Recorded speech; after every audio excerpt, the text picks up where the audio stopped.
Michael Unger. Alors voilà, je vous propose de passer quelques minutes sur quelles sont les tendances actuelles de la résilience. Il y a une trentaine d'années, c'était un concept neuf, c'était une notion. Or maintenant, de travaux en travaux, de congrès en congrès, je crois qu'on maintenant on en a fait un concept. Mais ce concept, on va essayer de voir vers quelle direction il est en train de s'orienter. Les Brésiliens avec qui on était sont devenus très forts. Le Brésil du Sud travaille beaucoup sur brain resilience, la résilience cérébrale. Nous, on travaille sur la résilience neuronale, alors que le Brésil du Nord travaille beaucoup sur les récits, la manière dont les récits structurent la manière dont on se sent. Parler à quelqu'un ou se parler dans son mode intime provoque un sentiment, c'est-à-dire une émotion ressentie dans son corps, mais provoquée par une représentation verbale, romancée, essentiellement culturelle, mais ça, Michael en parlera tout à l'heure. Donc il y a des tendances actuelles sur la biologie, la neurobiologie de la résilience. La deuxième tendance actuelle, c'est la famille. Non pas en tant que structure, mais en tant que manière de fonctionner.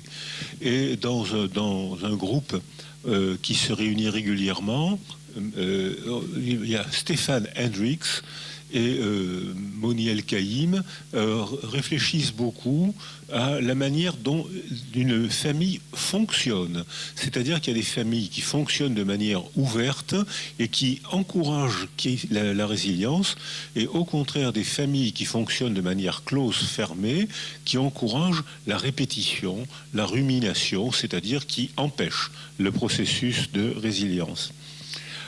Actuellement, la troisième tendance, c'est la structure, la linguistique, c'est-à-dire la manière de parler donne une forme au monde. Le choix des mots, les gestes qui accompagnent les mots, c'est-à-dire que la rhétorique donne une manière de se représenter le trauma et la possibilité de s'en sortir, d'y échapper. Et enfin, la dernière tendance, c'est carrément la tendance sociale. Michael insistera dessus tout à l'heure. Et cette tendance sociale, les Québécois font de très bonnes performances, avec notamment Michel Tousignan et des sociologues qui nous expliquent avec des méthodes sociologiques comment des groupes s'orientent facilement vers la résilience, déclenchent un processus moins difficile, alors que d'autres groupes, au contraire, selon la culture, selon les mythes, empêchent le processus de résilience. Alors voilà un petit peu les tendances actuelles. Or, on peut faire une cartographie des recherches, et c'est là qu'on voit qu'on fonctionne en groupe, et que d'où la nécessité, l'intérêt de se rencontrer, parce que la cartographie montre que le Brésil, la médaille d'or des travaux, des publications sur la résilience, c'est les États-Unis. Mais la médaille d'argent, tout de suite après, c'est le Québec. La médaille de bronze, c'est l'Angleterre, et au pied du podium, il y a l'Afrique du Sud et la Roumanie. Or, la manière de travailler la résilience, chaque pays a sa manière de travailler la résilience, qui montre que même les chercheurs ne sont pas isolés du contexte, et que même les chercheurs participent, entendent ce qui se dit, ce qui se lit autour d'eux, et on se rencontre, on échange des idées, et ça fait des groupes qui évoluent de manière un petit peu différente. Alors là où j'ai eu deux problèmes avec la résilience, c'est en Russie et en territoire palestinien. En Russie, j'avais l'impression que c'était un concept impensable. Et en territoire palestinien, c'était impensable. Pour eux, c'était l'immédiat. Il n'y avait pas le recul, peut-être à cause de leur histoire, peut-être à cause des structures politiques, des événements politiques actuels. Ils n'avaient pas le recul qui permettait de se représenter et de penser la résilience. Ils étaient dans la synchronie, dans le temps présent, dans l'affrontement. Il y a eu 7 publications en Russie. Et quand j'ai dirigé 2 thèses en territoire palestinien, j'étais très embêté parce que ces thèses qui n'avaient rien à voir avec la résilience, et les doctorants n'arrivaient pas à prendre le recul, c'est-à-dire la représentation de soi.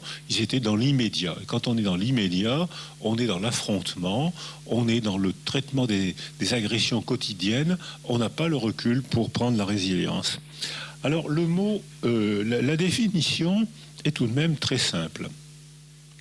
Voilà, ici, on démarre en bas, on arrive au monde et on commence à se développer de manière préverbale lorsque, soudain, arrive un trauma, c'est-à-dire une hébétude, un arrêt des développements.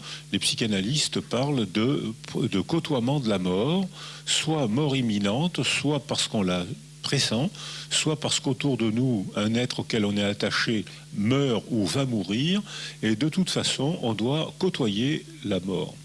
Et on est hébété, c'est-à-dire qu'on ne peut plus faire de travail psychique, il n'y a plus d'élaboration, il y a un arrêt de la mentalisation.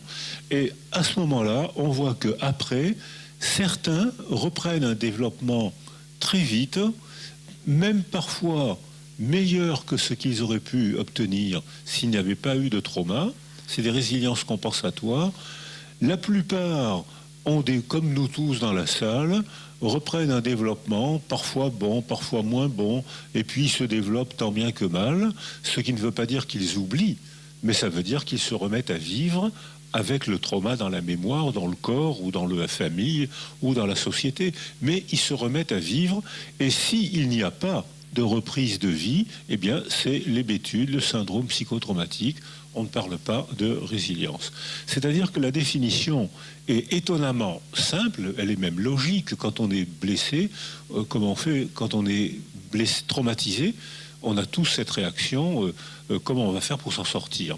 Et si on n'a pas cette réaction, c'est qu'on est dans le syndrome psychotraumatique, on consent, on garde la mort psychique, on ne se débat pas. Donc la définition est extrêmement simple, et pourtant la compréhension dépend beaucoup de certains individus qui ont du mal avec ce schéma très simple, et de certaines cultures, comme je viens de vous le proposer, qui ont du mal avec ce concept quand même très simple. Alors, je vais passer quelques minutes dans la résilience neuronale pour dire que maintenant, grâce à la neuroimagerie, lorsque, après la chute du mur, j'ai été invité à travailler avec les enfants en Roumanie, que vous avez tous vus, soit sur le terrain, soit à la télévision, ces enfants étaient massacrés par une décision politique. C'est-à-dire que Ceausescu, ayant décidé que les femmes devaient mettre au monde 5 enfants par femme, il y avait une police qui surveillait le linge des femmes de façon à être bien sûr qu'elles soient enceintes le plus souvent possible, mais comme elles travaillaient dans les usines et dans la vie courante 14 heures par jour, et qu'il n'y avait pas d'aide, il n'y avait pas de lieu pour s'occuper de ces enfants, et que les femmes ne pouvaient pas s'en occuper à cause de raisons de structure sociale, eh bien ça a rempli ce qu'on a abusivement appelé des orphelinats. Mais j'y suis allé, il y a des gens dans la salle qui ont sûrement été aussi. On ne peut pas appeler ça des orphelinats. Il y a des orphelinats qui font très bien leur travail, et là il n'y avait pas de travail parce que les femmes qui étaient chargées de s'occuper de ces enfants étaient appelées femmes punies, c'est-à-dire c'était des femmes qui s'étaient un peu, parfois très peu, opposées au régime de Ceausescu, et qui étaient punies en étant envoyées travailler dans ces mouroirs pour enfants. J'ai parlé avec un grand nombre de ces femmes. Elles disaient, on était désespérés, humiliés d'être punis et d'être envoyés dans ces mouroirs. On restait entre nous, adultes, on parlait jusqu'à la fin de la journée, on ne s'occupait jamais des enfants. Si bien qu'il y avait une situation quasi expérimentale, tragique, où on voyait que des centaines de milliers d'enfants ont été privés d'altérité, privés d'affection. Ces enfants étaient autocentrés, pseudo-autistes, puisque la pensée politique les avait privés d'autres, puisqu'il n'y avait pas d'autres, ils étaient tous autocentrés comme les enfants autistes. Mais c'était des pseudo-autistes, puisque dès l'instant où on a proposé une nouvelle niche sensorielle autour de ces enfants, et là je cite surtout Violetta Stan, qui a proposé des institutions intermédiaires, un grand nombre de ces enfants ont repris un bon développement, mais bien sûr ce n'était pas du 100%, et on en parlera tout à l'heure, mais un grand nombre de ces enfants ont repris un développement, parfois très bon, parfois très très bon. J'ai eu l'occasion de voir à Constanza un enfant de 7-8 ans, un petit garçon, qui parlait pratiquement pas, qui n'avait que des comportements tournoiements, autocentrés, presque pas de parole. Il a été adopté par une famille toulonnaise. J'ai eu l'occasion de le suivre et il y a l'an dernier, il a été nommé professeur d'université, ce qui prouve quand même qu'il y a de graves séquelles. Mais ça veut dire que on avait la preuve que ces dégâts énormes, sans agir sur l'enfant, on ne touchait pas l'enfant, on réorganisait la niche sensorielle, la niche affective autour de l'enfant, et on voyait reprendre un développement parfois très bon, parfois échec. Or, lorsque j'ai vu ces enfants pseudo-autistes, pas de langage, d'écrit, j'ai demandé des scanners. Or, en Roumanie, en 89, les scanners étaient difficiles. J'ai quand même réussi à obtenir quelques scanners. Tous ces enfants avaient une atrophie des 2 lobes préfrontaux et des circuits limbiques. Aujourd'hui, la neuroimagerie a fait de ce que je viens de dire une très grande banalité de photographie. Pierre Bustani, qui travaille avec nous, montre comment un isolement sensoriel provoque très rapidement une atrophie préfrontale.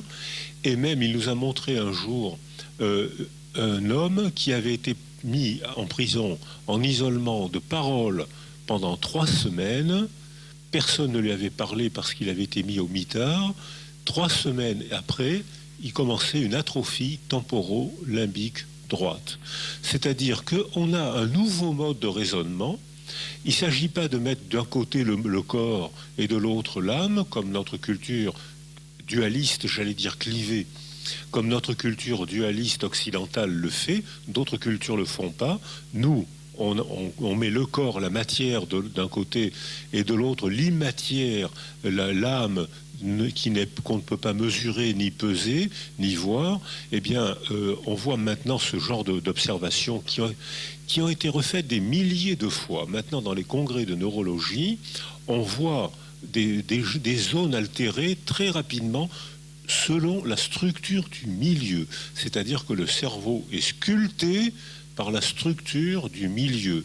Sauf que nous, êtres humains, on peut agir sur le milieu et ainsi réparer des dégâts cérébraux provoqués par une altération du milieu. Et on sait maintenant que parler, c'est faire... Alors là, je rejoins les Brésiliens.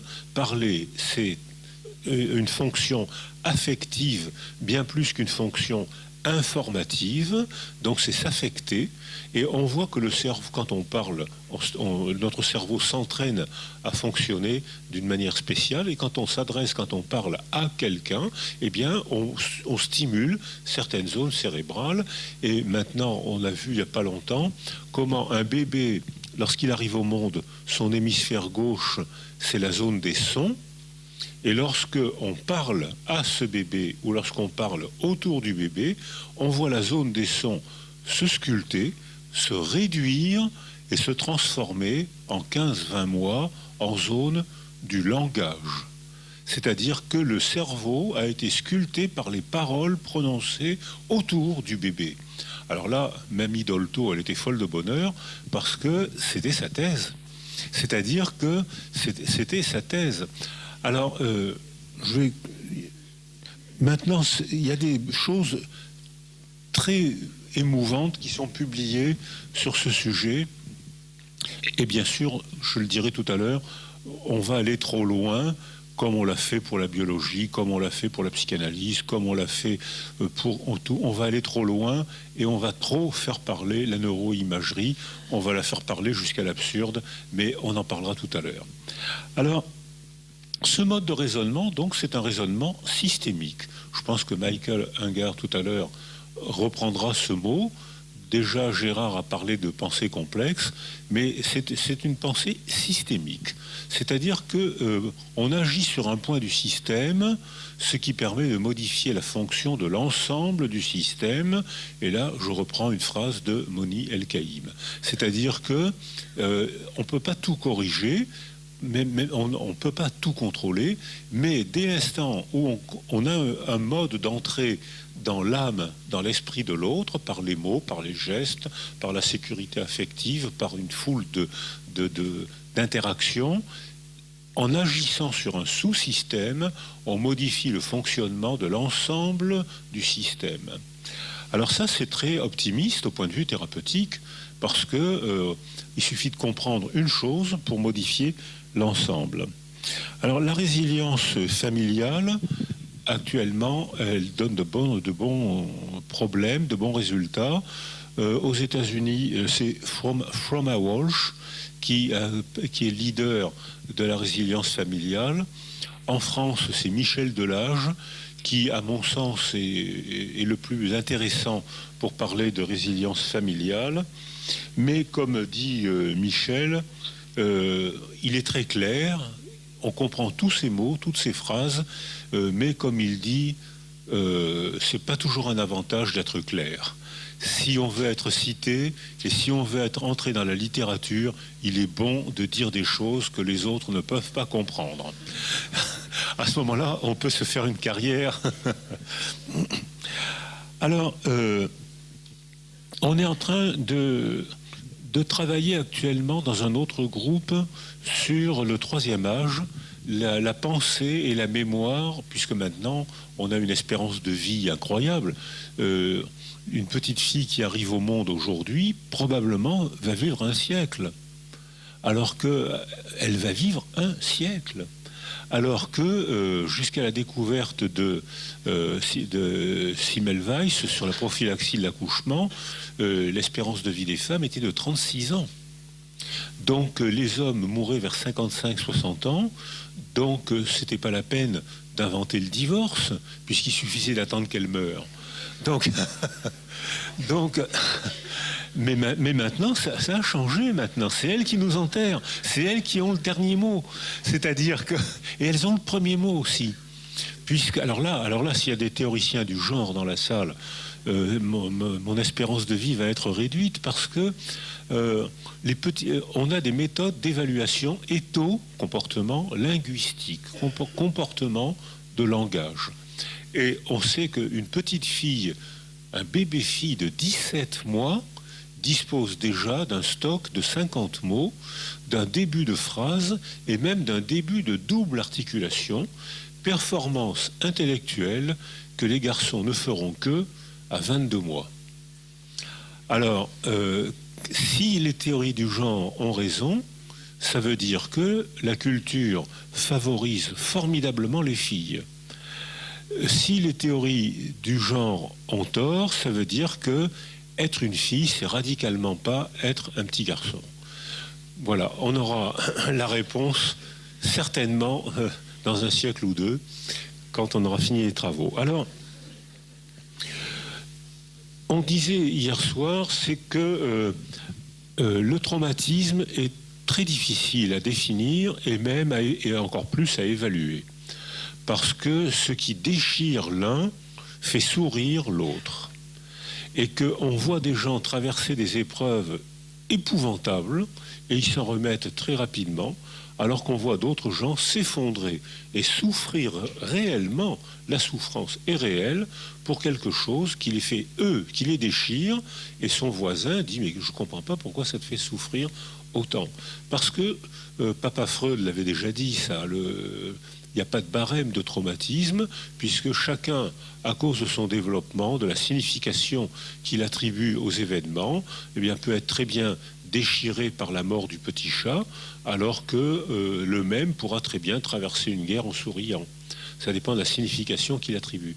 Donc il n'y a pas de barème de traumatisme. Papa Freud parlait de l'étonnante inégalité des traumas, et je crois que c'est vrai. Il y a eu des publications pendant un moment sur des barèmes de trauma. Il y en a eu. Alors, je me rappelle le barème du trauma, c'était une amende, c'était sur une échelle de stress à 100. Une amende, c'était 10 points sur l'échelle de stress. Un déménagement, c'était 40 ou 50 points. Et un deuil, c'était 100 points. Donc 10 amendes égale un deuil. C'est-à-dire que... c'est un peu pittoresque quand même, ces raisonnements-là. En revanche, on peut évaluer scientifiquement, repérer, évaluer scientifiquement toutes les étapes de la résilience. On peut évaluer, photographier, sur un scanner même, on peut photographier comment une atrophie cérébrale se regonfle uniquement en parlant avec l'enfant ou en parlant autour de l'enfant ou en réorganisant la niche affective qui stimule et sécurise un enfant. Et on voit l'atrophie cérébrale disparaître, parfois à une vitesse très grande. J'ai vu des atrophies cérébrales disparaître en 1 an de réorganisation dans une famille d'accueil. Donc on le voit. Les neurobiologistes dosent très rapidement le redémarrage des sécrétions neuroendocriniennes. Sur le plan des fonctions familiales, Michel Delage n'a pas fait une typologie, mais avec Stéphane Hendricks, ils ont décrit des modes de fonctionnement. On peut donner des conseils, on peut intervenir dans les familles et on voit fonctionner différemment. On voit la famille parler. Et avec Michel, on a fait des observations. On voit que la rhétorique, la manière de parler dans une famille, modifie la manière de se sentir. Et on a fait des films, on les a publiés, et on voit par exemple que dans une famille en conflit, les postures, les mimiques ne sont pas du tout les mêmes que dans une famille qui se remet à fonctionner, à s'adresser, parler, les tours de parole. On peut repérer des comportements linguistiques et on voit que la famille se remettant à bien fonctionner, les individus se sentent différents. Et on peut évaluer ça, on peut encore le manipuler expérimentalement. Sur le plan affectif, Mary Ainsworth a montré comment les comportements des bébés peuvent agir sur les adultes, et on n'a pas assez travaillé la fonction, l'effet sécurisant des enfants entre eux. Et on peut évaluer, voilà par exemple, on peut évaluer le quotient intellectuel sans lui faire dire plus que ce qu'il peut dire. On peut évaluer la taille, le poids, puisque on sait maintenant que on a l'explication maintenant du nanisme affectif que constataient tous les médecins, tous les pédiatres, notamment en période de guerre. On est tous étonnés de voir à quel point les enfants sont de petite taille, tout simplement parce qu'ils ont peur, donc ils ne sont pas sécurisés, donc ils s'endorment mal, ils ne s'endorment que avec une avance du sommeil paradoxal, c'est-à-dire un sommeil rapide, biologiquement très coûteux, et cette avance au sommeil paradoxal sabote les phases lentes qui préparent le sommeil paradoxal. Or, ces phases lentes stimulent la base du cerveau qui fait sécréter les hormones de croissance et les hormones sexuelles.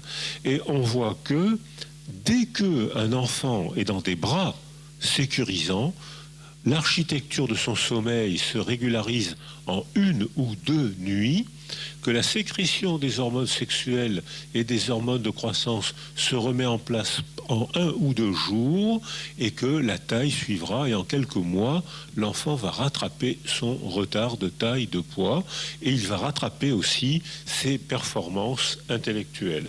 On a là une démarche scientifique. Et chez les âgés, alors on peut faire la même chose. Michel Tousignan à Montréal fait la même chose comme un sociologue. Il fait des populations et il montre qu'il y a des populations après un trauma qui se remettent à vivre avec les 2 mots-clés après le trauma, c'est soutien et sens. Un groupe social fracassé par la guerre, par la précarité sociale, par une tragédie de l'existence, par une catastrophe naturelle. Un groupe social qui réorganise un soutien préverbal. Être là, partager une tasse de café, on parlera plus tard.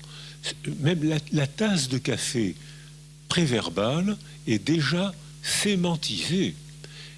Offrir une tasse de café à quelqu'un qui est en détresse, c'est lui dire « je reste près de toi ». C'est-à-dire que partager une tasse de café, c'est une sémantique préverbale. Ça veut dire « tu n'es pas seul, je suis là, si plus tard tu veux parler, si plus tard tu as besoin de moi, je serai là ». Donc c'est une tasse de café sémantisée.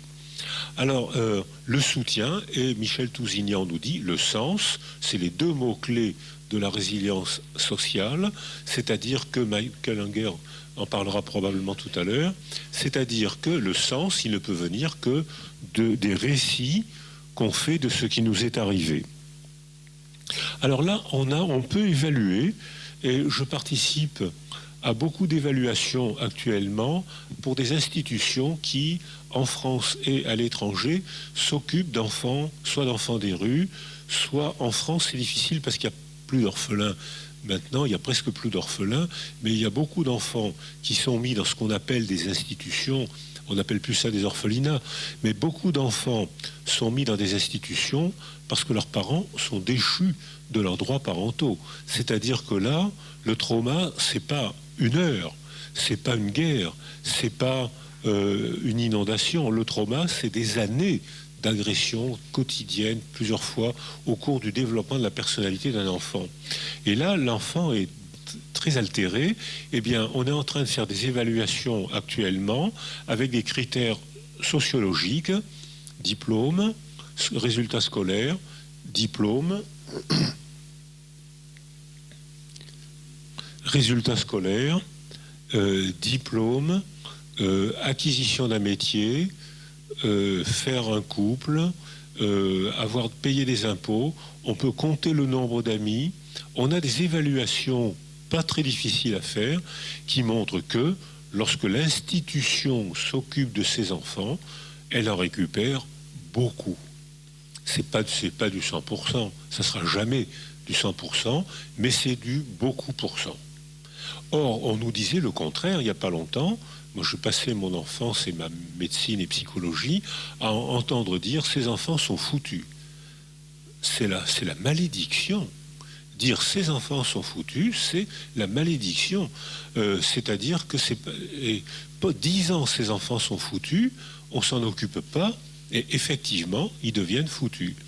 Alors, on voit par exemple on avait eu un slogan pendant un moment sur la répétition de la maltraitance. Et j'ai dit, comme tout le monde, un enfant maltraité deviendra un parent maltraitant.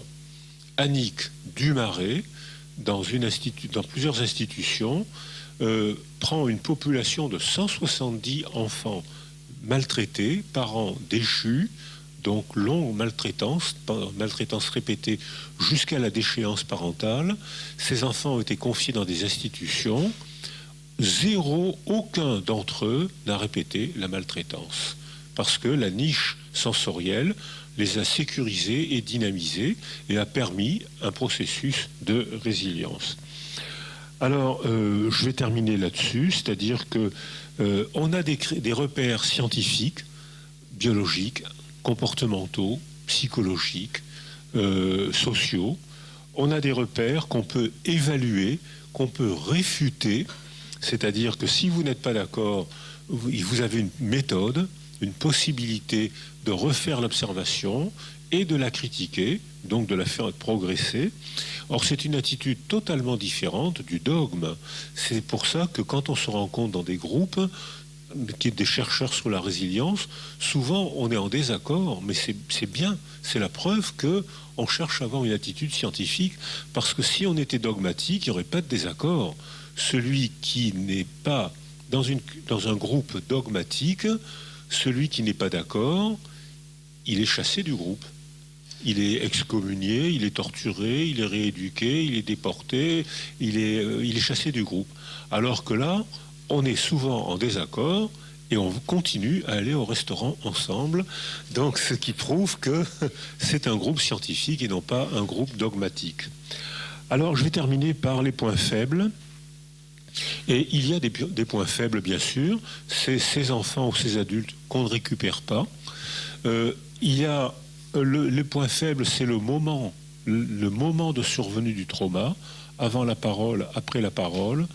Avant la parole, est-ce que l'enfant avait acquis un attachement sécure? On a gardé l'anglicisme parce que sécure, c'est pas sécurisé. Et en France, on n'a qu'un seul mot pour désigner deux concepts différents, alors que les Italiens et les Espagnols ont deux mots, et d'autres cultures. Être sécurisé, j'ai besoin que ma figure d'attachement soit là, alors que quand je suis sécure, même si ma figure d'attachement n'est pas là dans le réel, elle est là dans la mémoire, et elle est là dans le style affectif que j'ai acquis à son contact. Donc je suis sécure, je ne suis pas sécurisé. Donc c'est très différent. Et on a donc des évaluations et on constate qu'il y a des périodes sensibles, des périodes critiques, où un même impact va beaucoup plus délabrer un enfant. Le même impact à un autre moment le délabrera beaucoup moins. Alors là, Papa Freud l'avait déjà dit, ça, quand il disait « Je suis étonné de voir à quel point un événement survenant au cours des 6 premiers mois de la vie a des conséquences énormes et durables, alors que le même événement survenant quand l'enfant parle, il a beaucoup moins de conséquences parce qu'on peut le remanier par la parole. » Donc, mais on valide scientifiquement ce que Papa Freud avait déjà compris et dit, mais Freud était un neurologue. Certains croient qu'il c'était un psychanalyste. C'était un neurologue. Alors, donc voilà. Donc il y a des limites. Il y a des limites sur le moment de survenue. Il y a des limites surtout sur l'entourage, comme dit Michel Tousignan, après le trauma. Un enfant, un adulte non soutenu et qui ne peut pas donner sens à ce qui lui est arrivé, là, la résilience sera difficile. Et finalement, on a, je pense là, on est encore en chantier, mais on a fait évoluer maintenant une notion clinique de praticien. C'est possible de s'en sortir. Et maintenant, on commence à on commence à comprendre comment on peut s'en sortir. Merci de m'avoir écouté.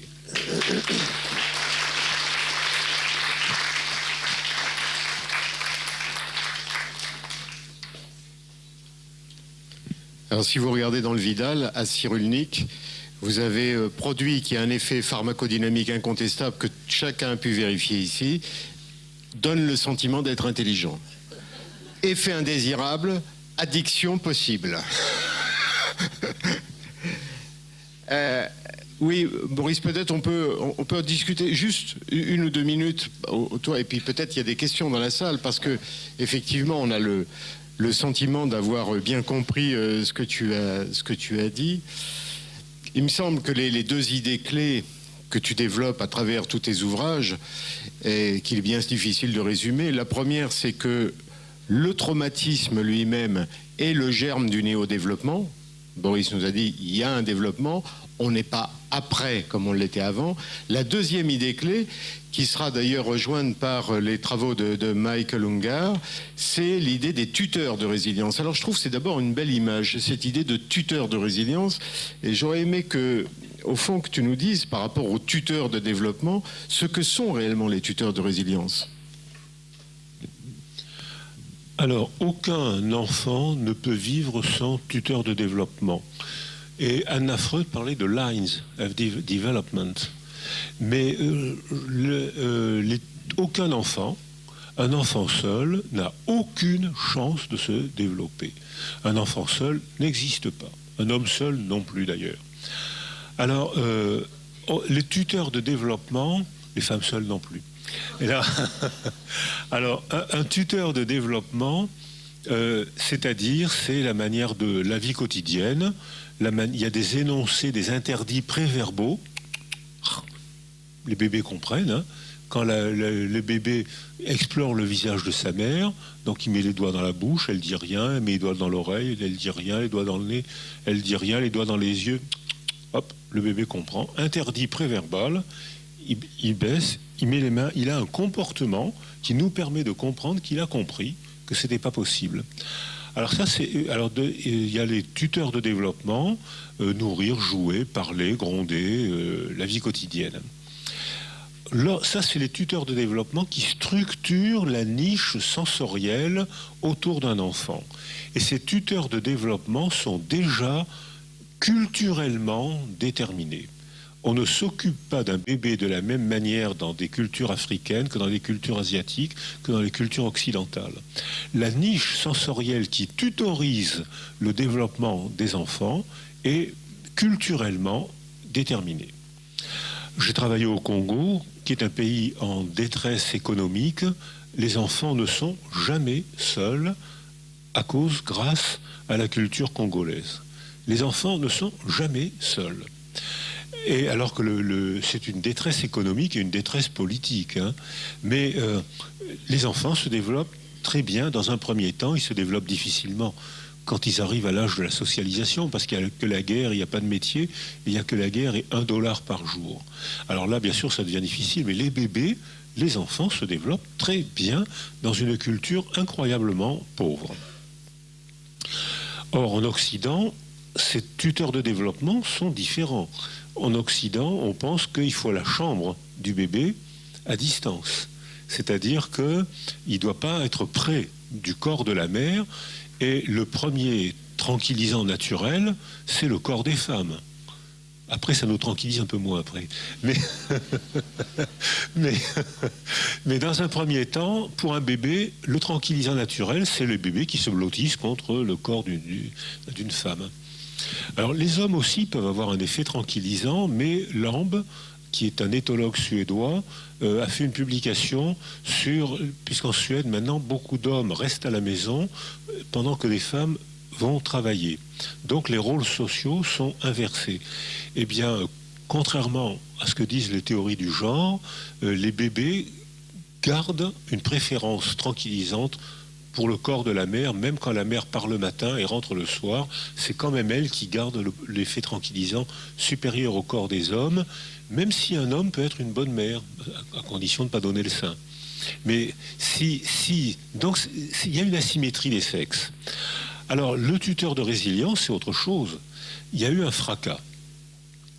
Fracas, la guerre, la mort de la mère, la mort du père, l'annonce d'un cancer, la précarité sociale, où je pense à une de mes patientes qui met au monde un bébé au moment où elle apprend que sa mère commence une maladie d'Alzheimer. C'est-à-dire que cette femme est accablée, parce que s'occuper d'un bébé, c'est fatigant mais gratifiant, alors que s'occuper d'une mère qui commence un Alzheimer, c'est fatigant et désespérant. Et cette femme, donc, déprime. Enfin, elle déprime pas, mais c'est trop dur. C'est trop dur pour elle. Le bébé se trouve dans une niche sensorielle appauvrie, non pas par la mère, mais par le malheur de la mère. C'est-à-dire que le bébé, donc, devient un bébé insécure. C'est-à-dire que parce qu'il y a eu une brisure autour de lui. Et là, on a pu offrir un tuteur de résilience au bébé en demandant au père de s'investir. Et le père a eu une fonction maternelle parce que la mère c'était trop dur pour elle. Donc elle était débordée, malheureuse, c'était trop dur. Et à son insu, elle insécurisait le bébé. Enfin, c'est pas elle qui a insécurisé le bébé, c'est son corps qui a insécurisé le bébé à cause c'était trop dur pour elle. Quand le père s'est investi dans un rôle maternel qu'il a joué avec beaucoup de gentillesse, on a vu dans 2 jours le bébé se remettre à manger et à dormir normalement pour l'âge. Donc là, ça veut dire que là, c'est un tuteur de résilience. C'est-à-dire que le bébé a surinvesti une ligne de développement qu'il n'aurait pas investi s'il n'y avait pas eu ce malheur. Et dans les tuteurs de résilience, il y a 2 catégories. Les tuteurs de résilience explicites, médecins, psychologues, travailleurs sociaux, éducateurs, qui par son métier, par sa formation, désirent, à l'intention d'aider. Ça, c'est les tuteurs de résilience qui se proposent, ils sont explicites. Et il y a les tuteurs de résilience implicites, c'est-à-dire c'est l'enfant qui choisit celle qui va le sécuriser. Et comme le disait déjà Anna Freud, l'enfant ne s'attache pas forcément à celle qui a le plus de diplômes. Et on voit des enfants investir le jardinier, le moniteur de sport, un voisin, et c'est lui, elle, qui aura la fonction sécurisante. Merci. Est-ce qu'il y a une question pour Boris? On peut y revenir tout à l'heure après l'exposé de Michael. J'ai juste ce tout petit point, Boris, qui est... On comprend bien que quand il y a eu un fracas, quand il y a eu un deuil, quand il y a eu toutes les difficultés que tu énonces, traumatisme sexuel, on peut comprendre qu'il y a une forme effectivement on a été confronté au réel de la mort. Il y a effectivement cette atrophie frontolimbique dont tu parles si les choses perdurent. En même temps, est-ce qu'on peut pas aussi évoquer les situations où le traumatisme n'est pas visible, je dirais, ou pas repérable, c'est-à-dire les situations de négligence affective qui font énormément de dégâts. Et alors là, comment cliniquement on va repérer ça? Quelle est la posture, je dirais, pour essayer de repérer cette négligence affective? Alors effectivement, les traumas spectaculaires sont les plus faciles à voir et à comprendre. C'est l'agression physique, l'agression sexuelle, la guerre. Là, on comprend sans difficulté. Mais ce qui provoque le plus de dégâts cérébraux, c'est l'appauvrissement de la niche sensorielle qui entoure un enfant, un adulte ou une personne âgée. Parce que même chez les âgés, où le bouillonnement synaptique est moins grand, par exemple dans les suicides d'âgés, c'est pratiquement toujours, le passage à l'acte a lieu pratiquement toujours après un isolement affectif, même chez les adolescents. Or, cette négligence affective, on peut la compter, on peut la repérer, à condition de l'avoir pensée avant, parce que c'est difficile d'observer un non-comportement. L'agression sexuelle, c'est un comportement. Là, on sait de quoi on parle, enfin, à peu près. Alors que là, c'est rien. C'est observer un vide, observer un non-comportement. Mais grâce aux méthodes éthologiques, on peut quantifier le nombre d'amis cités, le nombre d'amis rencontrés, le nombre de mots prononcés, les flux verbaux. On est dans la sensorialité, on n'est pas dans le monde psychologique, on est encore très près de la biologie. Eh bien, on peut le quantifier. On peut voir, on peut quantifier les sourires, on peut quantifier les mots, on peut quantifier, on l'a fait avec Daniel Stern, qui nous a quittés il y a 2-3 mois. Et l'observation était la suivante. Des enfants sécures, Marianne Searles nous apprend que ces enfants ont des comportements d'attachement, un élan vers l'autre. Or, ces enfants, l'adulte a pour consigne de s'asseoir et de ne pas dire un mot. L'enfant rentre dans la salle et on le filme avec l'accord des parents. On voit que 2 enfants sur 3 sont sécures et on les voit se diriger vers l'adulte silencieux, présent, et faire un babil, faire une offrande alimentaire. C'est-à-dire que ces enfants se mettent eux-mêmes en position spatiale pour apprendre à parler. Et les enfants sécures sont ceux qui accèdent les premiers à la maîtrise de la parole, à l'usage de la parole. Un enfant sur 3 est insécure, ils se périphérisent, ils augmentent les activités autocentrées, ils sont évitants, ils évitent les interactions de regard, ils évitent les interactions de parole, l'adulte est là au centre de la pièce, les enfants se périphérisent, ils se mettent eux-mêmes en situation spatiale de mal apprendre à parler. Et c'est la population qui a un retard de langage à 3 ans. Mais le mot-clé, c'est que c'est très plastique. C'est-à-dire que la résilience dit les traumas arrivent, c'est un coup, c'est pas un destin. C'est un coup, il n'y a pas de doute, c'est un coup, on l'a reçu dans le réel, c'est pas une fatalité. Ça ne veut pas dire qu'on va l'oublier, mais ça veut dire qu'on peut le remanier par la parole, par la société, par la culture. On n'est pas soumis au coup. Est-ce qu'on peut dire que la résilience est un antidestin? Oui. Ouais. Bon. Alors on va poursuivre avec Michael Ungar, que nous avons eu l'occasion, enfin moi, de le rencontrer. Peut-être que tu avais déjà rencontré Michael avant. Oui, il y avait une question, pardon. Ah, Boris.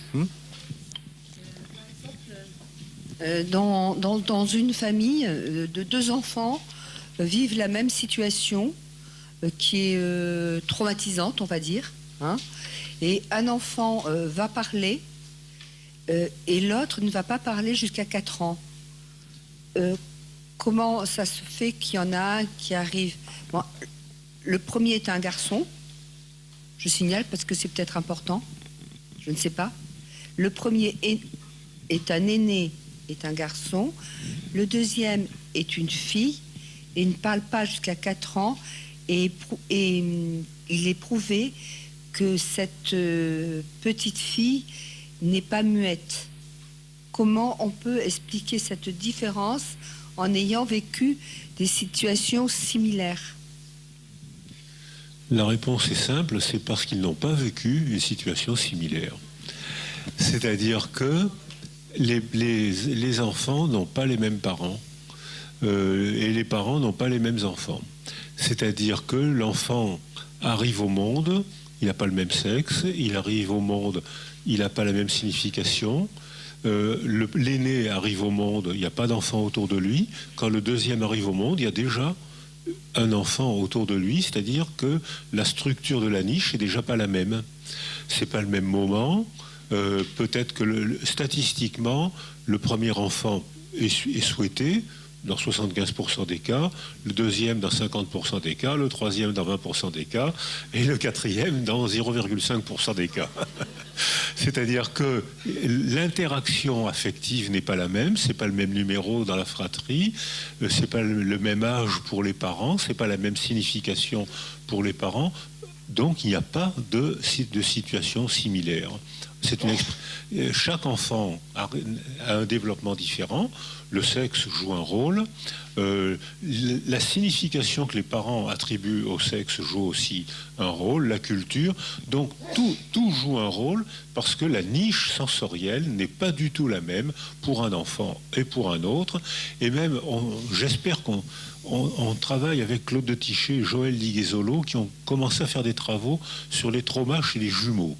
Parce que là, on a une préparation quasi expérimentale de jumeaux monozygotes qui ont un trauma. Ils ne réagissent pas de la même manière. C'est-à-dire que même pour un jumeau monozygote, les mondes mentaux sont déjà pas les mêmes. Alors, vous pensez bien pour un bébé. Merci pour cette question tout à fait intéressante. Alors, Michael Ungar, je l'ai rencontré avec... il y a une autre question, pardon. Une autre question.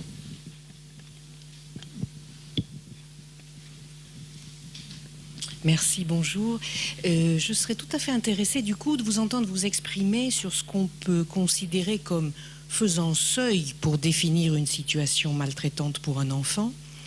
Puisque moi, ce que j'en comprends, c'est que finalement, plus que l'événement ou les constats qu'on peut faire, parfois jugeants concernant une situation familiale, c'est l'évaluation du retentissement sur l'enfant qui est donc chaque fois individualisé, qui doit dire si du coup ce vécu que l'on constate avec ses propres projections parfois joue un rôle maltraitant ou pas. Absolument. C'est pas le trauma qui délabre, c'est l'effet psychologique du trauma. C'est-à-dire que, par exemple, quand on joue au rugby, je vous assure qu'on en reçoit des coups. On est fier, on est fier. Le même coup dans une famille, je vous assure que là, on n'est pas fier. La maltraitance, c'est-à-dire que l'acte en soi est le même, le retentissement pour soi est totalement différent. Dans un premier cas, on rentre, on travaille, on va travailler le lundi matin avec le nez écrasé, on est fier comme tout. Si c'est un match de rugby, la même chose, si c'est une violence conjugale, c'est un désastre. Donc c'est pas l'acte qui provoque, c'est la signification de l'acte et l'évaluation de l'acte. Mais l'évaluation de l'acte dépend de notre développement dans notre contexte. C'est ce que Michael va développer tout à l'heure. C'est-à-dire que la signification de l'acte, perdre sa mère avant l'apparition de la parole, pour un bébé, c'est risquer sa vie. Un bébé qui perd sa mère risque de mourir s'il n'a pas un substitut maternel. Perdre sa mère quand on a 70 ans et qu'elle en a 95, c'est pas du tout la même signification. Pas du tout. C'est un chagrin, c'est une perte. On peut faire un travail de deuil dans ce contexte-là, alors qu'un bébé ne peut pas faire un travail de deuil. Il doit avoir un substitut affectif, sensoriel. Donc, et puis on peut continuer comme ça pendant très longtemps. C'est-à-dire, c'est exactement ce que vous dites. C'est pas le coup qui provoque le dégât. C'est la manière, c'est l'effet psychologique, c'est la manière dont l'enfant donne une signification au coup, ce qui dépend de son développement, comme je viens de vous le proposer, mais ce qui dépend aussi beaucoup des récits, des significations culturelles. Être orphelin dans une culture asiatique, c'est très grave. Parce que c'est en train de changer actuellement, parce que la culture asiatique est en train d'incroyablement changer. Mais il n'y a pas longtemps encore, les orphelins étaient mal vus, parce que c'est dans une culture qui attache beaucoup d'importance aux ancêtres. Cet enfant-là, on ne sait pas vraiment d'où il vient, on sait pas, c'est un enfant qui a moins de valeur que les autres. Ce qu'on a connu dans la culture occidentale, il n'y a pas longtemps encore. On disait qu'un enfant sans famille est un enfant sans valeur. Alors qu'il y a d'autres cultures, au contraire, où dans notre propre la culture grecque, être orphelin, c'est l'ambivalence. C'est Oedipe, c'est Moïse, c'est-à-dire que c'est à la fois, ils sont mystérieux, c'est à la fois... ils ont triomphé de la mort, ils ont vu la mort, ils sont initiés, on admire les initiés et on les craint. C'est-à-dire que c'est Romulus et Rémus. Romulus et Rémus, on ne sait pas d'où ils viennent, donc ils ont été nourris, élevés par une louve, et vous savez comment ça se dit en latin, louve, lupa, la louve, ça a donné lupanar. C'est-à-dire qu'à Pompéi, il y a des fresques de lupanar, et ces enfants-là sont probablement nés de prostituées ou nés de viol. Comme je l'ai entendu au Congo, les enfants nés de viol sont les enfants serpents. C'est des enfants qui portent malheur. Donc ça veut dire que la même fête est interprétée de manière totalement différente selon le développement de l'enfant et selon la manière dont on parle autour de lui. Une autre question.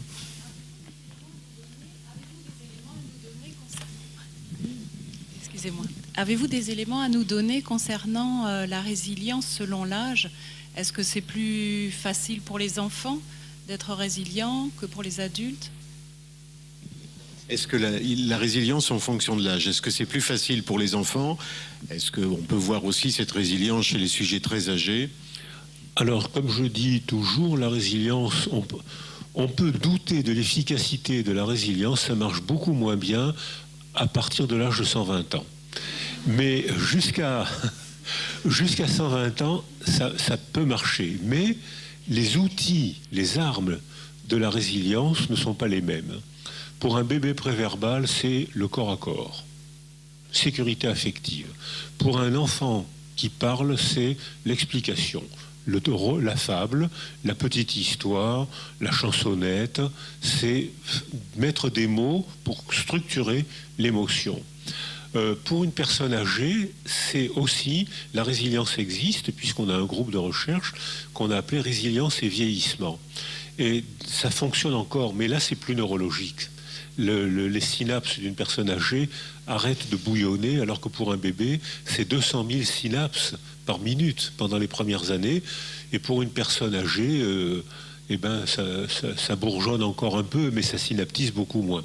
En revanche, pour la personne âgée, le récit est plus important que jamais, parce qu'une personne âgée a une identité narrative plus forte que jamais. Je sais qui je suis, je sais ce que je vaux, je sais là où je suis pas bon, là où j'ai été bon. Donc l'identité narrative est plus forte que jamais. Si on fait taire les âgés, on détruit, on empêche la résilience.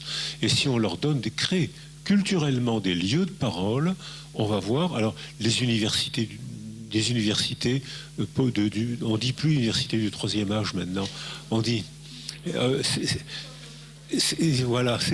Les gens âgés y vont, c'est un enchantement, ils bouquinent, ils travaillent, ils font des progrès, et à Toulon, on leur fait passer des examens. Et ils ont des résultats aux examens alors que leur mémoire implicite est mauvaise. Hein.